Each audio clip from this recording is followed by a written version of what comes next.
In the 15th century, a man by the name of Robert Hoad from Wakefield found himself on the wrong side of a Lancastrian revolt. The lord that he worked for did not support the new incoming government. He supported the outgoing government after a battle, and found himself not to be a forester anymore, but to be an outlaw. And being an outlaw in the 15th century was a pretty tough life. But because Robert was a forester, he was pretty well equipped, and he knew his area well, and he knew that at least in the short term, he could survive in the out of doors away from home, and he could live off the land. He could steal from people that had food, had resources, and he could get his wife Matilda to drop the occasional package for him if that's what he needed. So I've come out here in my local woods to see what I would do if I were made an outlaw in the current political climate. So for Outlaw Camp 1, I've come to an area which is entirely surrounded by swamp. And there's some resources here, but not much. So Outlaw Camp 1 is going to be temporary. And as you can see here, we've got this spruce swamp, but it's filled with bog myrtle, and it's filled with Labrador tea. And over behind me, there's some cattails, so I can make use of those. So I got a little bit of starch. I got a little bit of vitamin C. There's lots of spruce around here. There's a couple pine trees. And instead of camping in the swamp, I am camped on a raised up area, which is only a few meters wide. And then on the other side, I've got water, and then I've got another little barrier island and a lake. So men in armor are not coming through that swamp. They're not coming through that swamp at all, but I can get through it. I can get through it if I have to. And the only way to come across that lake is by boat. But I've got some neighbors. I've got some loons, which are present, and they're very territorial, and they will let me know if anybody's on that lake. And I've also got a beaver nearby, and I've gone up some of his trails. And he's going to slap his tail on the water if anybody comes by. So if I hear that in the middle of the night, I know that I should get up and have a look. So I've got a good supply of Labrador tea here, which is a member of the rhododendron family, I guess. But yeah, I don't want to drink too much of it, but I've got tea. So if I'm having a bad day and it's cold, rainy and wet, I can brew up a cup of tea, and that'll improve my morale a little bit at the very least. There's also lots of bog myrtle here, which I can use to flavor anything that I do make. So if I get a squirrel or something, I can flavor my stew with that, so it's not just water and squirrel. But we'll see what else we got. So down by the shore here, we've got some freshwater clams or mussels. I'm not sure what they are. And they didn't get here by themselves, so I would say the otters or the birds or something are bringing them up and cracking into them and eating those. But if they can get them, I'm pretty sure I can. I don't eat seafood or shellfish, but in a survival situation, I might change my mind on that. So we got a big old patch of blueberries and strawberries here, but they're pretty much out of season. The animals got them cleaned up, so no luck there. But if it were earlier in the season, I could at least get something tasty with a little bit of sugar in it. So we got a couple of pine trees up here on this raised up section. Again, that's got vitamin C in it, so I'm not going to be getting scurvy here at Outlaw Camp 1. My teeth aren't going to be falling out, so that's useful. And again, you can flavor tea with that, so if you have a bad day, at least you have a cup of tea. So there's all kinds of cattails out there in that swamp, and while it doesn't taste very good, you can rip those up, and you can get the root or the tuber or whatever they call it underground. You can rip that up, and you can use that just like potatoes. Doesn't taste like potatoes, it tastes like swamp. but it's got starch in it and it's got calories. So here at Outlaw Camp 1, we'll be making use of that. So we got some kind of mushroom or a fungus here, but I don't know anything about it, so I'm going to leave that alone. Looks like something's been eating it here, but I don't know anything about mushrooms, and it's difficult to say whether Robert would have known anything about them. He probably would, at least in his local area, but I don't. So I'm going to leave this alone and leave it to mice or squirrels or whatever else eats them. So I've decided I'm going to set up my Outlaw Camp 1 in between these two pine trees. It's the highest, driest section of ground in this swamp. It also affords me the best view of the surrounding area. I can see across the lake, I can see across the swamp. And so yeah, this is strategically the best spot for me in this mosquito infested hellhole. But we don't want to make it look too posh, because then you'll be able to see it from distance. So we want it to be pretty minimal. This spot here is a close second, but it's way too exposed. It's way too open. You can see it very, very easily from the lake.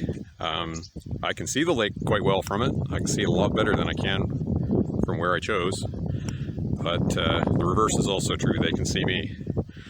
And I can see into the swamp better from here, but the reverse is also true. They can see me.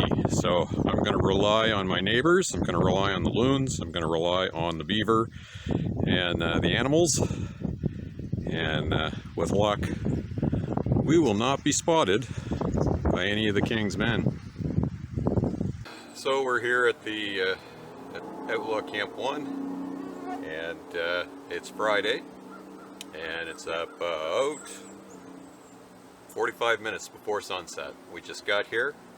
We had to leave home in a hurry, so we got one medieval bug-out bag with a little bit of stuff in it. I've got my axe, I've got some water, I've got a little food bag.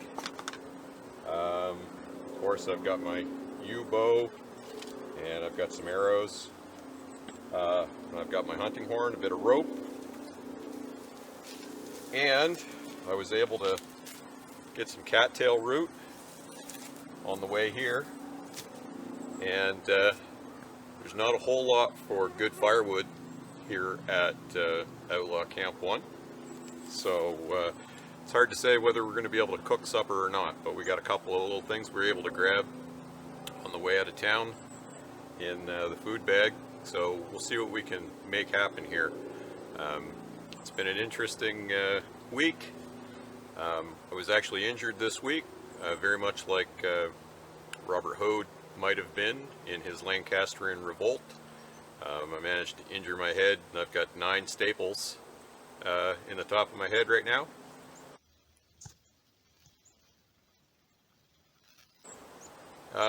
And I'm also feeling the effects of a tetanus shot, which my immune system is going to work on. And so I kind of feel like I got the crap kicked out of me by 2 or 3 guys and hit in the head with a stick. So absolutely perfect for medieval outlaw on the run, who had 10 minutes to get out to his little hideaway camp on a Friday afternoon after he found out that he'd been outlawed. So we'll see what we can do here in the short time available before nightfall. So this is my woefully inadequate shelter.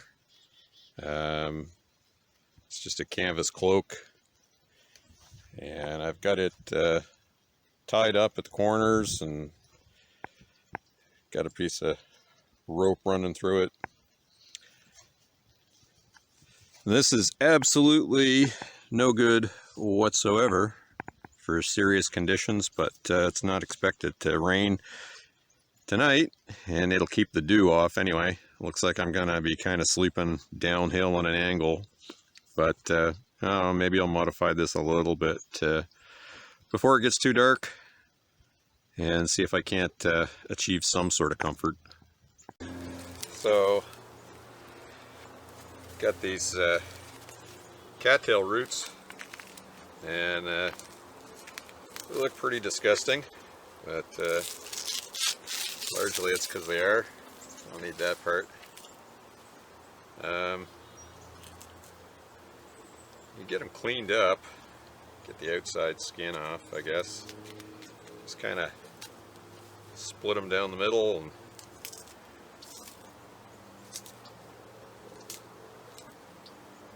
kind of take some of the swamp stuff off. And you can get to this white core, and you can strip out this white stuff, which is edible, but stringy. Kind of tastes like swampy raw potato. So I thought that, you know, maybe I'd make a stew with this stuff and spit out the string, but I think the smarter thing to do is just kind of peel some of the starch off. Yeah, that's not too bad.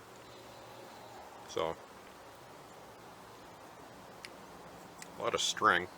It's kind of like eating mashed potatoes with hair in it. But I don't know.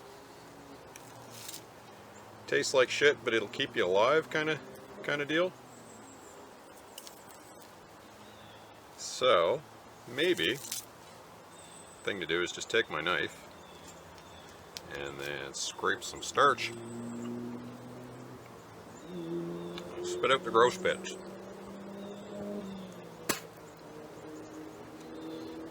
Yeah, there's a good section right there. So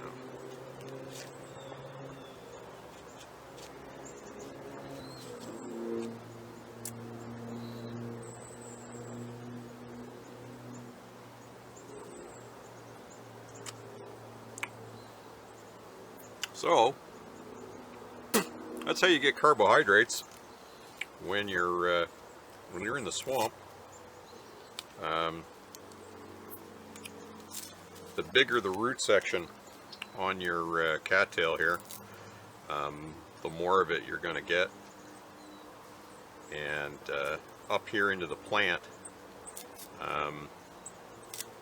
there's less and less of that starchy material. But yeah, that just tastes like wood. So basically, you need the root, and you're just going to take out those fibers, and that's what you're looking for here at Outlaw Camp 1. Like I say, could be a whole lot worse, you know. But anyway,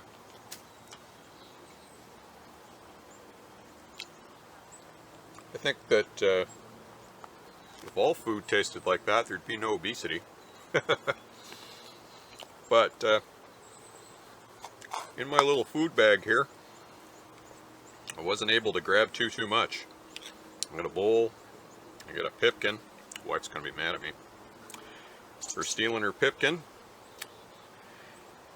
And what else have I got in there? I did bring my spoon because it was in the bowl when I stole it off the shelf. And this is all I was able to bring for food. So it's September, haven't processed the pig yet. So I don't have any sausage, I don't have any bacon or anything like that. But what I do have is 3 pieces of salt herring, which tastes like salt. But I guess it's better than cattail. So the sun is down now, and it's going to be dark very, very soon. So I guess a little bite of herring and a little bit of starch. So I got salt, which I need to stay alive, and I got some carbohydrate and a little bit of protein in the fish and fish oils. So it's been a big day, and I'm kind of tired, so I don't feel like lighting a fire, and I don't really want to attract any attention to Outlaw Camp 1 here. And the resources around here, you know, there's some, but pretty soon it'll be time to move on to a more resource-rich campsite where maybe I can waylay some travelers and get some interesting food that doesn't taste like cattails.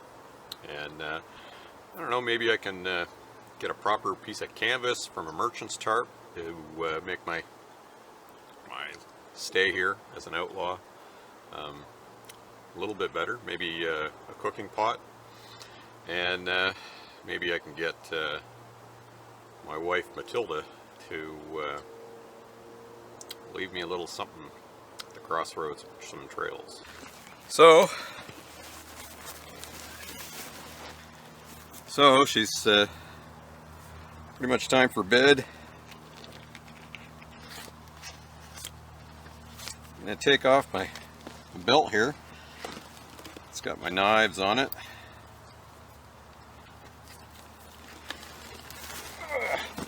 I'm going to keep that close. Oh, it's still fairly early, but I'm going to turn in. At least I got my head under my tarp here. And I'm in a bog, and even though it is September, there's a fair amount of mosquitoes here. So people say, what do you do when you're sleeping rough and you want to avoid mosquitoes? Well, you have a thick wool blanket and you stay under your hood, and you just leave a little hole to breathe. And if the bugs get too bad, you could take a piece of muslin cloth or something, make yourself a little handkerchief. But after the day I've had, a 70-hour week on the run, in the current political climate, being chased down by the crown, this might be a little bit rough, but I'm exhausted enough that I don't think it's going to be very long before I fall asleep. So nobody's coming through my swamp, nobody's coming across my lake, and it's after dark, so nobody's going to be coming through the woods. So that's it for today in Outlaw Camp 1. Have a good night.